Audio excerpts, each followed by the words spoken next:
bagaimana reaksi rakyat. Okey. Tak ada okey, tak apalah Okey. Tengok reaksi rakyat ni, tindakan Wynebrook ni. Okey, kita tengok reaksi rakyat. Okey. Okey. Kita tengok yang pertama. Kita dalam reaksi ni, dia ada 2 step. Tadi kita tengok 19 yang menyokong, 16 yang menentang. Sudah tentu dia ada golongan yang menentang dan golongan yang menyokong. Okey, kita tengok yang menentang. Yang menentang ini dipimpin oleh Datu Patinggi.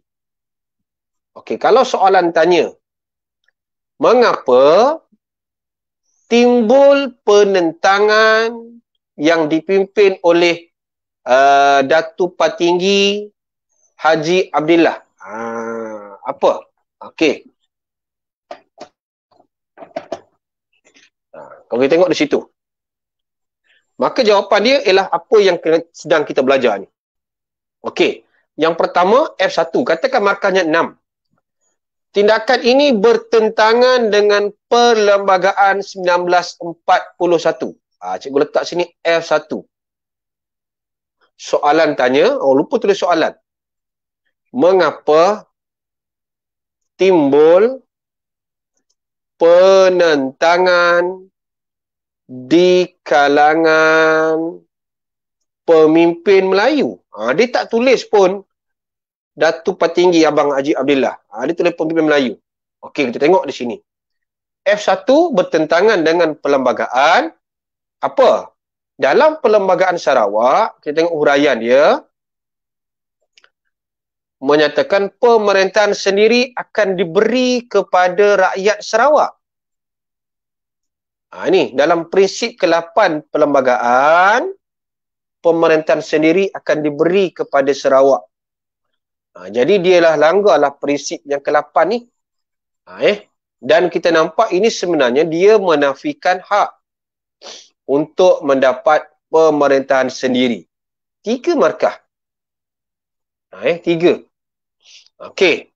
Kalau kita tengok di situ yang kedua, ini dosa ni Wynebrook, dia mengenepikan, dia tak patuh surat wasiat. Mengenepikan surat wasiat Charles Brooke. James Brooke, Charles Brooke, Wynebrook. Baik. Dalam wasiat kita tengok,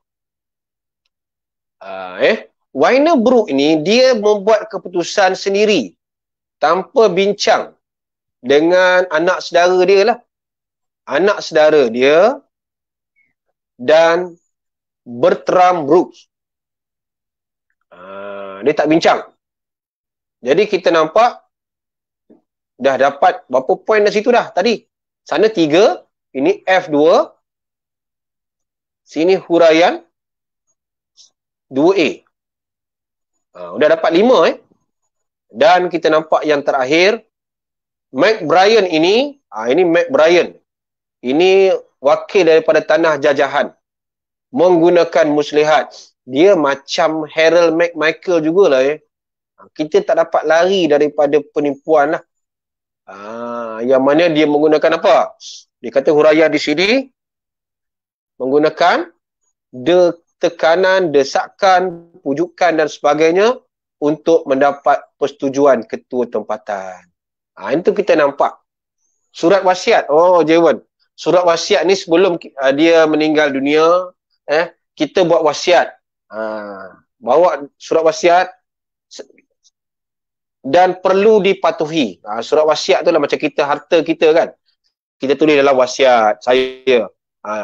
2/3 jatuh kepada anak lelaki, 1/3 jatuh pada anak perempuan. Itu maksudnya surat wasiat lah. Pemerintahan sendiri itu apa? Pemerintahan sendiri maksudnya, Fatina, dia nak serahkan kepada pemimpin Sarawak itu sendiri. Dia dah merintah lama 1841, 1941, 100 tahun. Dia janji nak bagi kepada penduduk tempatan. Tapi tak janji. Janji dicapati. Okay, kita nampak. Okey. 3 je. Dapat 8. Itu sebab soalan cikgu. Sama dah atas ni. Cikgu tulis soalan. Mengapa timbul penentangan di kalangan pemimpin Melayu? Soalan bawah. Apakah faktor penentangan penyerahan Sarawak? Sama. Soalan beza. Jawapan sama. Jadi, bila kita dapat, kalau pelajar betul-betul nak kuasai sejarah, di sini, ini faktor. Apa lagi agakkan soalan kita? Ditanya sebab, faktor, sebab. Apa lagi? Mengapa? Itu semua istilah-istilah yang perlu kita faham dalam kita memahami kaedah menjawab esei. Sebab tingkatan 4 2020-2021 ni dia tak ada kertas 3. Yang dapat 20 markah dengan mudah. Taklah mudah juga. Tapi kalau 20 markah dulu, open book test. Sekurang-kurangnya, adalah juga markah dengan menyalin daripada buku teks ataupun olah dengan lebih baik. Okey. Itu tengok. Ini faktor. Kita nampak. Okey, ada lagi nak tanya? Kalau cikgu sebelum tengok 45 ni, kita nampak faktor-faktor, barulah kita nak pergi kepada bentuk penentangan. Bentuk penentangan ni cikgu nak pergi yang pertama bukan ini. Cikgu nak pergi di sini dulu. Yang nombor 2 tu cikgu nak pergi dulu. Di sini Okey. Nombor 2 tu cikgu jadikan nombor 1 lah. Sebab nombor 2 ni dia menarik sebab dia link dengan gerakan anti penyerahan. Okey. Kalau kita tengok bagaimana mereka menentang, ini bentuk. Tadi faktor. Cikgu kalau untuk SPM setiap bab kan ada subtopik kan. Kalau hafal hanya satu fakta, satu huraian bagi setiap topik. Dewi, kalau kita hafal satu fakta, satu huraian subtopik, tak cukup lah. Kalau subtopik itu dia soal 8 markah, kalau kita hanya menghafal satu fakta, satu huraian saja, tak boleh. Dia yang penting sejarah ni kita kena faham. Bukan hafal kita kena faham. Macam ni kita faham. Oh, ini bentuk penentangan. Macam mana bentuk penentangan? Tak apalah, cikgu mula nombor 1 lah. Mereka, nampak situ. 2 orang ni menganjurkan persidangan. Dalam persidangan ni macam conference, kongres macam di Tanah Melayu. Perwakilan daripada seluruh Sarawak. Apa yang dibuat? Yang menariknya di sini, kita nampak mereka mengadakan demonstrasi macam Tanah Melayu pada setiap 1 Julai. Ingat setiap 1 Julai. 1 Julai 1940 tadi, kalau kita tengok di sini atas balik, 46 ialah penyerahan Sarawak kepada British. Jadi setiap 1 Julai, mereka ambil tarikh itu ialah sebagai demonstrasi bagi memperingati penyerahan Sarawak ini. Tengoklah. Yang ini kalau pelajar boleh hafal, lagi bagus. Cikgu suka kalau pelajar ambil yang paling mudah. Cikgu ambil sini, yang mudah pergerakan pemuda Melayu. Kenapa mudah cikgu kata sini? Sebab dia ada pemuda, ada Melayu. Lagi senang, barisan pemuda Sarawak. Cukup kita hafal 2 pun dah okey dah. Kita nampak okey. Baik. Yang pertama, cikgu letak demonstrasi. Demonstrasi pertama, ini. Demonstrasi pertama ni diketuai oleh Datuk Patinggi Abang Haji Abdillah. Orang yang menentang tadi, yang kita belajar ni. Ni, yang atas ni. Yang timbul penentangan ni. Dialah mengetuai demonstrasi yang kita nampak istilah-istilah ataupun slogan-slogan ada pada spanduk dia orang. Cikgu suka ambil spanduk dia orang yang ayat ni. Sarawak ialah hak kami. Oi, bagus. Kita nampak leburkan kolonial. Tahu kolonial? Kolonial tu British lah. Dan kita tengok demonstrasi ini adakah gagal? Berjaya dilaksanakan mendapat sambutan yang hangat lah. Mendapat sambutan yang hangat. Macam air katira lah, sambutan yang hangat dalam bulan puasa ni. Itu maksud dia. Okey. Setakat ni okey ke?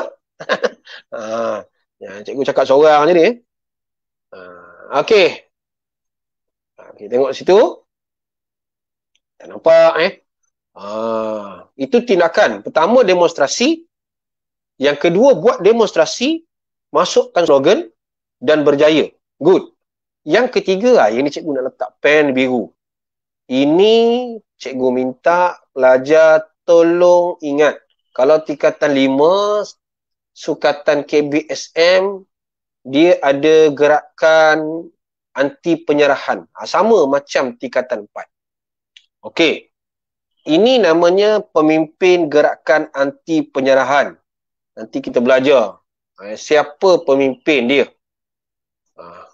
Apa British buat? Soalan tanya, apa yang British buat apabila rakyat mengadakan demonstrasi? Cikgu letak soalan sini kan? Okey, lari soalan ni. Okey. Apakah tindakan British terhadap Sarawak, terhadap penduduk Sarawak yang membantah gerakan anti penyerahan?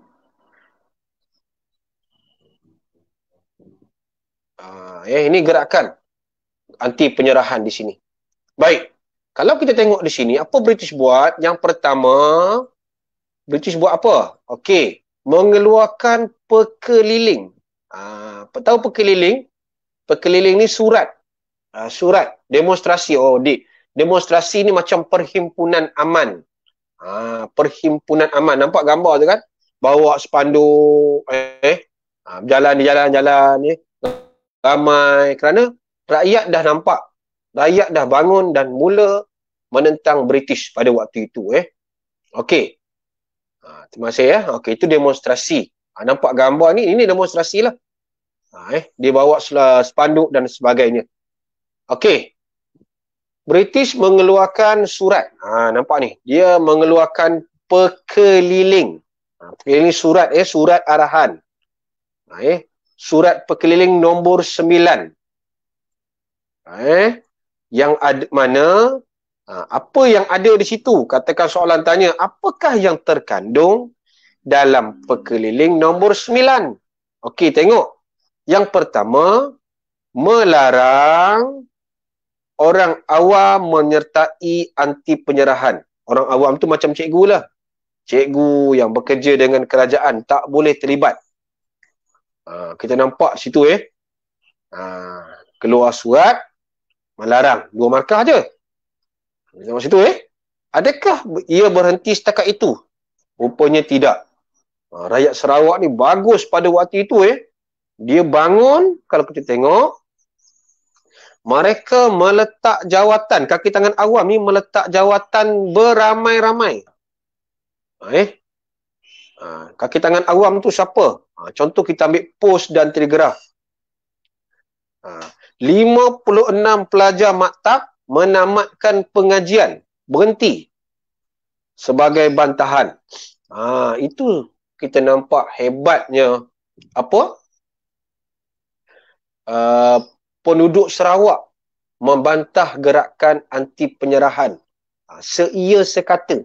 Itu yang kita nak tu bila buat sesuatu, semua sokong. Kalau kita nampak nilai di sini, apa kita nampak? Kerjasama, pengorbanan. Apa pengorbanan? Sanggup meletak jawatan. Itu kita nampak nilai yang kita dapat daripada bab ini. Okey. Cuba kita tengok soalan yang ada. Satu soalan lagi kita mungkin boleh bincang. Mungkin pelajar boleh bagi respon. Wajarkah tindakan Wynebrook menyerahkan Sarawak kepada British? Okey, saya buka Soalan wajar atau tidak? Bila soalan macam ini keluar, pelajar kena bagi pendirian. Markah 4. Pendirian itu dapat 1 markah. Kalau tulis wajar, tiba-tiba awak tulis sokong pun okey. Tapi eloklah kita ikut soalan. Okey, cuba. Kita tengok. Kedua-dua jawapan boleh diterima. Tapi seeloknya pada pandangan cikgu, dia lebih banyak pada wajar ke tak wajar. Dia ada pro dan kontra situ kalau kita sokong Sarawak, tidak wajar lah. Kalau kau saudara kepada James Brooke, mana tahu ada sepupu sepapat James Brooke, mungkin setuju kan. Okey, cuba bagi respon di chat. Wajar tak wajar?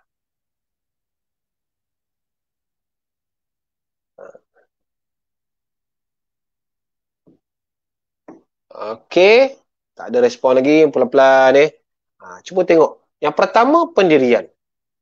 Wajar kerana, pendek je. Wajar kerana.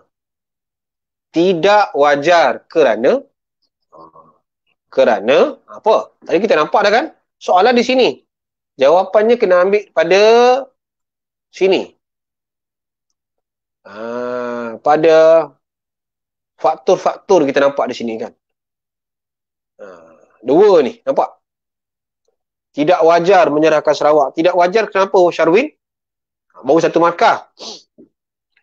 Cuba tengok pada yang cikgu tayangkan di skrin tu. Tidak wajar kerana tidak mendapat persetujuan. Okey, bagus. Dapat 2 markah di situ, Nadira. 2 poin. 2 markah. Tidak wajar kerana tidak berbincang. 2 markah. Maka kita 4. Sambung lagi.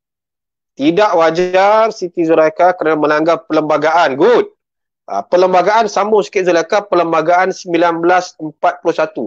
Pada saya rasa cikgu dah okey dah tu. Dah dapat 3 markah dah Zulaikha. Tidak wajar menyerahkan Sarawak kepada rakyat tempatan. Bagus Zulaikha baru 1 poin pendek macam itu dah dapat 3. Ni kalau buat banyak lagi, itu cikgu kata nak dapat 4 markah ni bukan susah. Senang aja. Yang penting kita faham. Yang penting kita jelas. Pada masa yang sama Dewi Brooke tidak melakukan penyerahan berasaskan Perlembagaan 1941. Good Dewi. Sambung yang tadi. Dapat 2 markah. Sheila. Tidak wajar kerana Wahir Brooke tidak menyerahkan Sarawak kepada British. Boleh mentadbir pentadbiran sendiri. Pada pendapat saya tidak wajar kerana sekiranya Wahir tidak menyerahkan Sarawak. Good. Dapatlah 2 markah tu. Tapi Sheila cikgu kena faham betul-betul ayat Sheila. Dia agak pusing sikit. Fatina. Pada pendapat saya tindakan Brooke menyerahkan Sarawak tidak wajar. 1. Mengenepikan surat wasiat. 2. 2 Sambung kata tadi dapat 2 markah Fatina. Yuyan tidak wajar, tidak berbincang kerana tidak berbincang dan tanpa pengetahuan. Macam mana kita nak bagi markah tu? 1 tidak wajar, 1 markah. Tidak berbincang dengan rakyat Sarawak. Berbincang dan tanpa pengetahuan tu 1 ayat yang sama. 1 dia selari Hashim wajar good. 1 kerana ni kata wajar Hashim kerana British dapat memajukan ekonomi Sarawak. Good. 2 membolehkan segala yang berlaku seterusnya dapat berkenakan. Oh bagus Hashim. Full mark. Tahniah. Mantap. Tidak wajar. Okay good. Jadi kita dapat 2 jawapan cuma Hashim saja yang beza sikit dengan jawapan yang lain namun cikgu pujilah anak-anak. Hari ni kita punya 3 latihan. Dapat Syarwin pun betul. Okay good Syarwin, good. Okay, kita ada lebih kurang 8 ataupun 9 minit lagi. Okay, kita tengok sambung lagi. Tadi gerakan anti penyerahan. Dia bila gerakan anti penyerahan ni pelajar boleh tengok kepada nombor 7. Cikgu pergi nombor 7. Cikgu tinggalkan yang tadi cikgu nak tengok nombor 7. Sebab bukan kita nak baca semua. Okey. Bila mereka membantah Brooke ini, mereka menubuhkan satu tim, satu pasukan namanya Rukun 13. Okey, satu. Kalau soalan tanya apa itu Rukun 13? Rukun yang ditubuh kerana membantah, golongan muda membantah gerakan anti penyerahan. Bila? Ogos 1948, 2 tahun selepas diserah. Ditubuhkan secara sulit, good.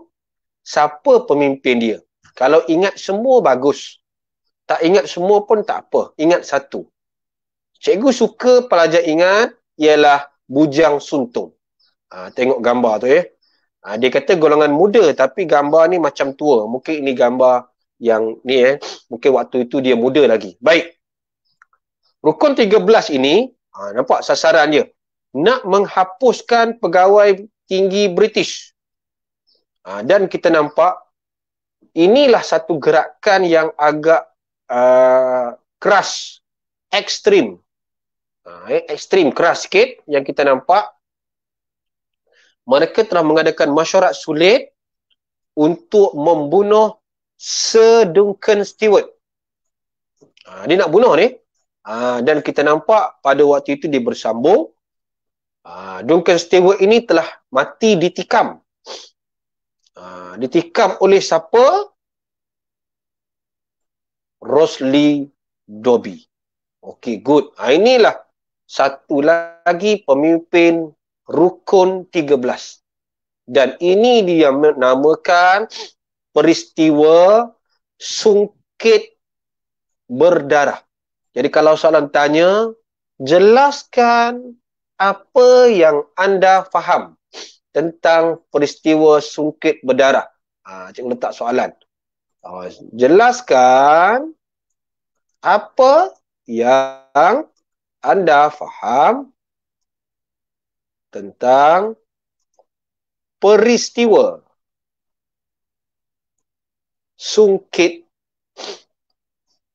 Berdarah. Bawah ya.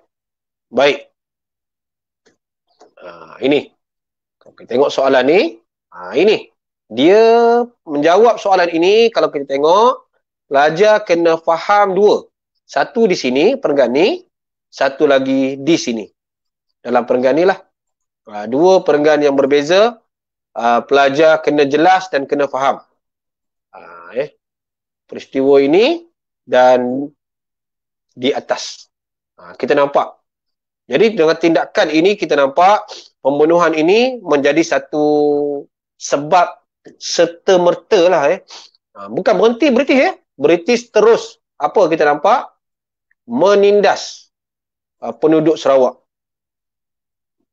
Jadi dijadikan sebab untuk British menutup semua gerakan anti penyerahan dan peristiwa yang tragis kita lihat pemimpin-pemimpin ini kita lihat Rosely Dobbie, Mursyid Siddiq semuanya dikenakan hukuman gantung.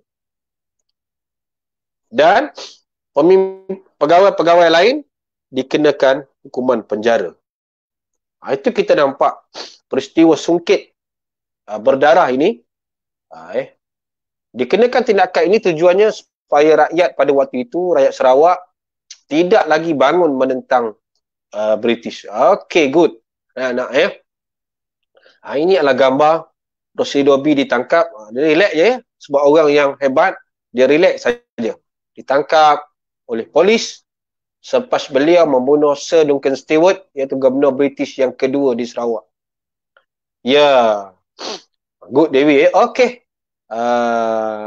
Reaksi ni cikgu akan sentuh pada 4.6, cikgu akan sentuh pada kelas kita yang terakhir minggu depan sebelum kita nak hari raya. Minggu depan kita ada kelas macam biasa, lepas itu kita nak cuti hari raya. Rehat raya, tak ada kelas. Jadi pelajar, sekali lagi cikgu pelajar boleh lihat channel saya Santai Sejarah SPM untuk mendapat maklumat berkaitan dengan tingkatan 4. Saya banyak berkongsi video PDPC tingkatan 4. Dan jangan lupa like dan subscribe channel yang